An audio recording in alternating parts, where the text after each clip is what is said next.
임진왜란, 우리에게는 아픈 역사이자 동시에 결연한 항전의 기억으로 남아 있습니다.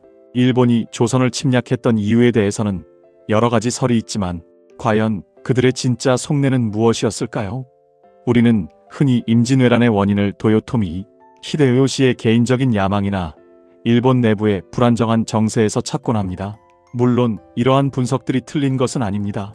하지만 당시 일본이 꿈꿨던 그림은 단순히 한반도 점령이라는 좁은 시야에 갇혀 있지 않았습니다. 그들의 계획은 상상 이상으로 거대했고 치밀했으며 당시 동아시아 국제 질서를 송두리째 뒤흔들려는 야욕으로 가득 차 있었습니다. 지금부터 임진왜란 발발의 진짜 속내를 낱낱이 파헤쳐 보겠습니다.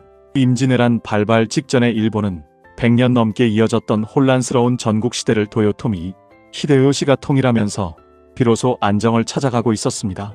이 시기는 일본 역사상 센고쿠 시대라고 불리며 크고 작은 다이묘 지방 영주들이 각자의 세력을 키우기 위해 끊임없이 전쟁을 벌였던 시기입니다. 이로 인해 일본 사회는 극심한 혼란과 무질서 속에서 살아왔으며 수많은 사람들이 전쟁의 참화 속에서 고통받았습니다. 이러한 혼란을 종식시키고 일본을 통일한 도요토미 히데요시는 비록 미천한 신분에서 시작했지만 타고난 지략과 과감한 행동력으로 천하를 손에 넣은 인물입니다. 그는 통일 과정에서 무력뿐만 아니라 교묘한 외교술과 정략을 사용하며 자신의 세력을 확장했습니다. 그리고 전국시대의 마지막을 장식하며 일본 전역을 자신의 영향력 아래 두게 됩니다.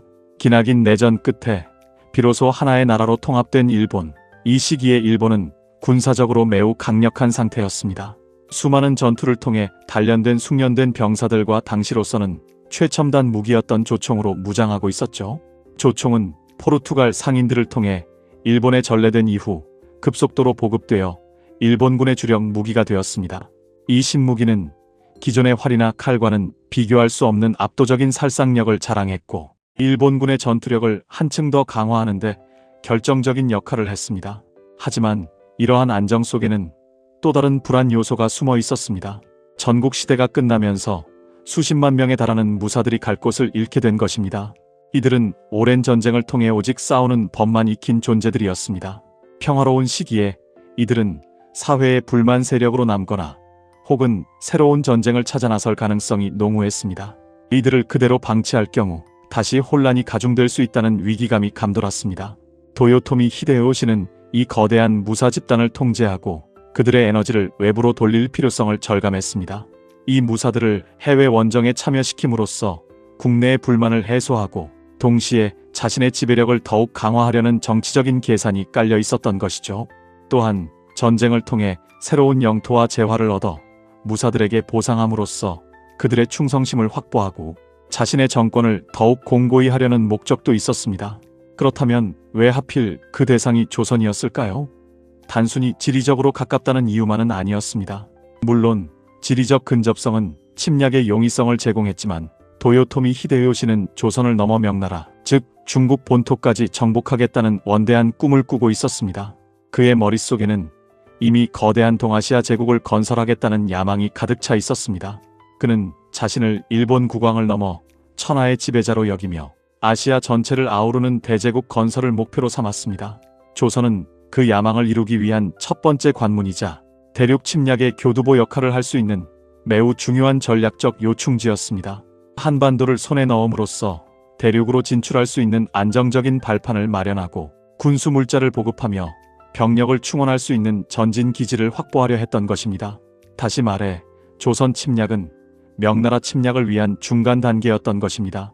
히데요시는 조선을 징검다리 삼아 명나라를 공격하고 나아가 인도까지 진출하겠다는 상상을 초월하는 계획을 세웠습니다. 이러한 그의 구상은 당시 일본이 처한 상황과 맞물려 더욱 구체화되었습니다. 그는 일본이 아시아의 중심이 되어야 한다고 믿었으며 이를 위해 주변국들을 복속시켜야 한다고 생각했습니다. 특히 조선은 일본의 대륙 진출에 있어 반드시 거쳐야 할 핵심적인 위치였기 때문에 그의 침략 야욕은 조선으로 향할 수밖에 없었습니다. 일본은 조선의 길을 열어달라는 요청, 즉 정명가도라는 명분을 내세웠습니다. 이는 명나라를 정벌하러 가는 길에 조선은 길을 내달라는 그야말로 어처구니 없는 요구였습니다. 조선으로서는 도저히 받아들일 수 없는 요구였죠. 당시 조선은 명나라를 상국으로 여기며 오랜 세월 동안 평화롭고 안정적인 외교 관계를 유지하고 있었습니다. 명나라는 조선에게 단순한 외교 상대가 아니라 문화적, 정치적으로 깊은 영향을 주고받는 종주국이자 정신적 지주와도 같은 존재였습니다. 일본의 정명가도 요구는 단순히 길을 내주는 것을 넘어 명나라와의 관계를 단절하고 일본의 침략에 동조하라는 뜻이나 마찬가지였습니다. 이는 조선의 오랜 외교적 원칙과 명분에 정면으로 도전하는 행위였기에 조선은 이러한 일본의 요구를 단호히 거절했습니다. 사신들을 보내 일본의 무도함을 꾸짖고 평화를 촉구하는 메시지를 전달했습니다. 하지만 일본은 조선의 거절을 자신들의 대륙 정벌 계획을 방해하는 행위로 간주하고 이를 빌미 삼아 전쟁을 감행할 준비를 마쳤습니다. 일본은 이미 오래전부터 조선 침략을 위한 면밀한 계획을 세우고 있었으며 정명가도 요구는 단지 침략의 정당성을 확보하기 위한 형식적인 절차에 불과했습니다. 그들은 조선이 자신들의 요구를 들어줄 것이라고 기대하기보다는 거절할 경우를 대비하여 이미 전쟁 준비를 완료해 놓은 상태였습니다. 이처럼 일본의 침략은 철저한 사전 계획과 치밀한 준비 아래 이루어진 것이었으며 조선의 평화적인 외교 노력은 무력 앞에 속수무책일 수밖에 없었습니다. 하지만 일본의 속내는 단순히 명나라를 침략하겠다는 표면적인 계획보다 훨씬 더 복합적이고 깊었습니다.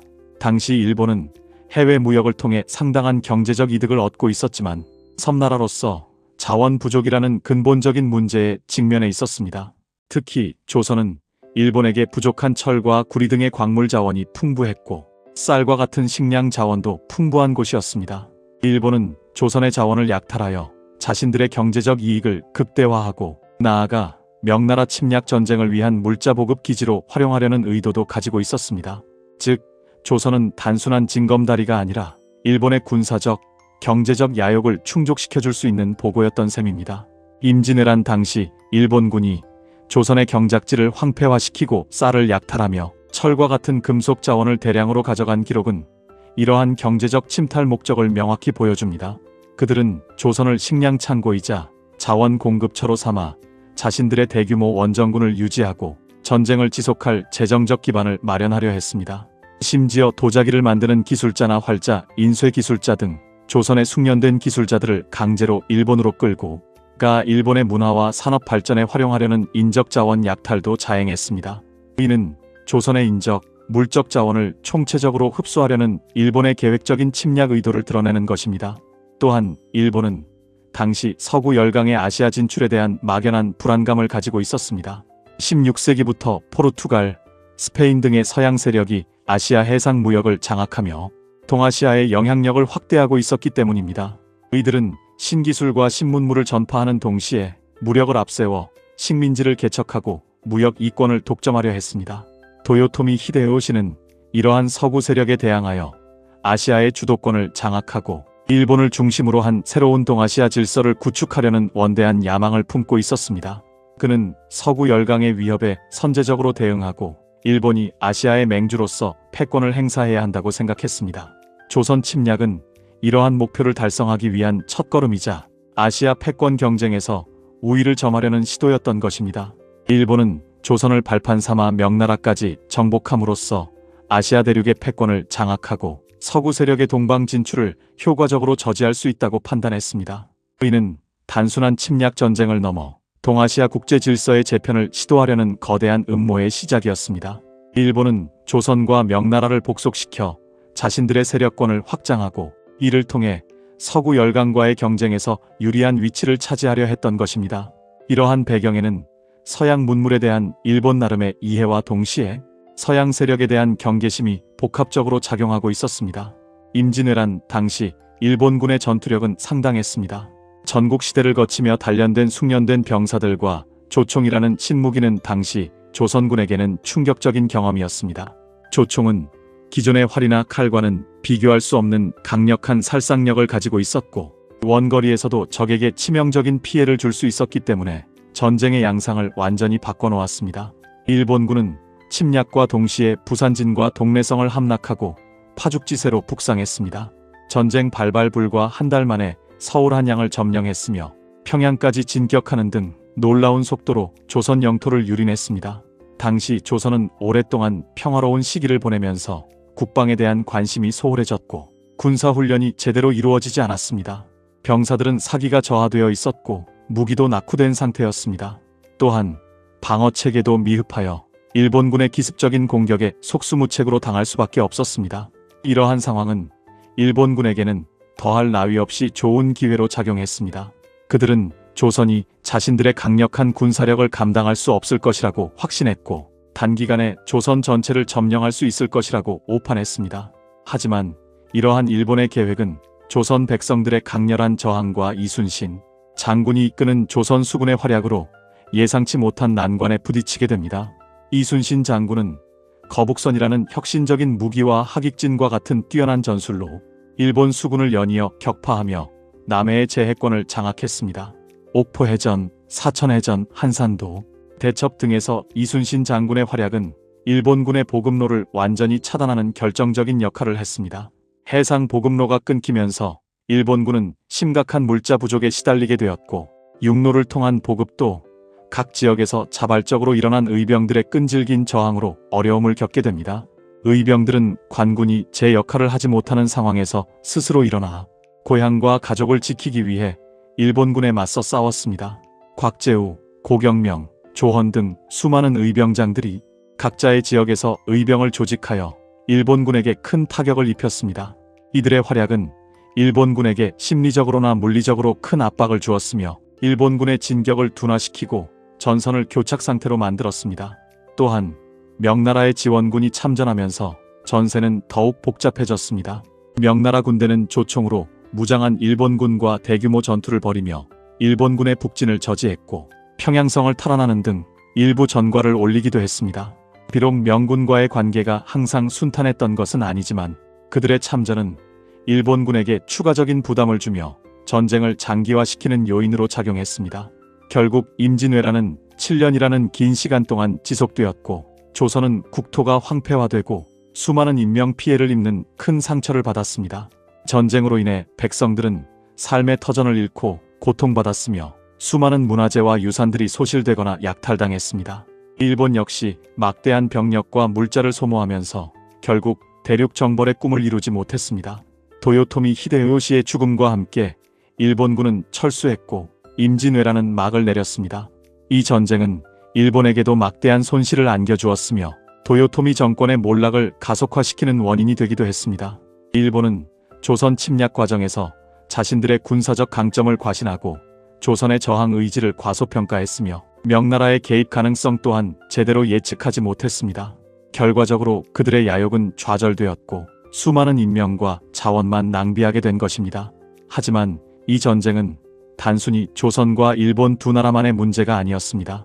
당시 동아시아 국제 정세에 큰 영향을 미쳤으며 각국의 역사에 지울 수 없는 흔적을 남겼습니다. 명나라는 임진왜란 참전을 통해 국력을 소모하여 이후 만주족의 성장에 제대로 대응하지 못하게 되었고 이는 결국 명나라 멸망의 한 원인이 됩니다. 반면 일본은 임진왜란을 통해 조선의 선진 문물과 기술을 약탈하고 도자기, 인쇄술 등 다양한 분야에서 발전을 이루는 계기로 삼기도 했습니다. 조선은 이 전쟁을 통해 엄청난 고난을 겪었지만 동시에 민족의 단결된 힘과 의병들의 활약을 통해 국가를 지켜냈다는 역사적 의의를 남겼습니다. 임진왜란의 진짜 속내를 이해하는 것은 단순히 과거의 역사를 되짚어보는 것을 넘어 현재 우리의 지정학적 위치와 국제관계를 이해하는 데 중요한 통찰을 제공합니다. 제국주의적 야망과 국익을 위한 냉혹한 계산, 그리고 그로 인해 희생될 수밖에 없었던 수많은 사람들의 이야기까지 임진왜란은 우리에게 많은 것을 생각하게 하는 역사적 사건입니다. 우리는 이 역사를 통해 무엇을 배우고 앞으로 어떻게 나아가야 할지 고민해봐야 할 것입니다. 과거를 통해 현재를 이해하고 미래를 준비하는 지혜를 얻어야 합니다. 이처럼 임진왜란은 단순한 역사적 사건을 넘어 국가의 존망과 민족의 정체성을 되새기게 하는 중요한 전환점이었다는 것을 기억해야 합니다. 여러분은 임진왜란의 진짜 속내에 대해 어떻게 생각하시나요? 이 이야기를 들으니 어떤 점이 가장 인상 깊으셨나요? 여러분의 생각을 댓글로 남겨주세요.